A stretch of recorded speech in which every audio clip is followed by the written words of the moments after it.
কৃষ্ণা শ্যামল শখের সংসার চ্যানেল থেকে তোমাদের স্বাগত জানাই বন্ধুরা। শুভ সকাল জানিয়ে ভিডিওটা এখানেই শুরু করলাম। চা আর বেকারির বিস্কুট নিয়ে দুজনে চলে এলাম ছাদে।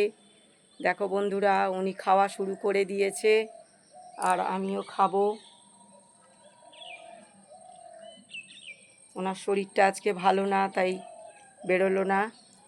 তাই ছুটি করলাম বন্ধুরা।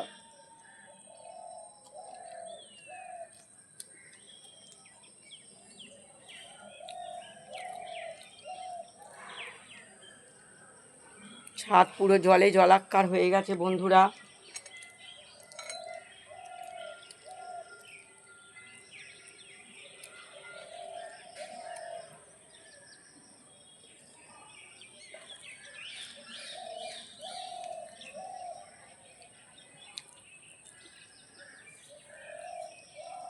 ভিডিওটা দেখবে, লাইক কমেন্ট শেয়ার করে আমাদের পাশে থাকবে।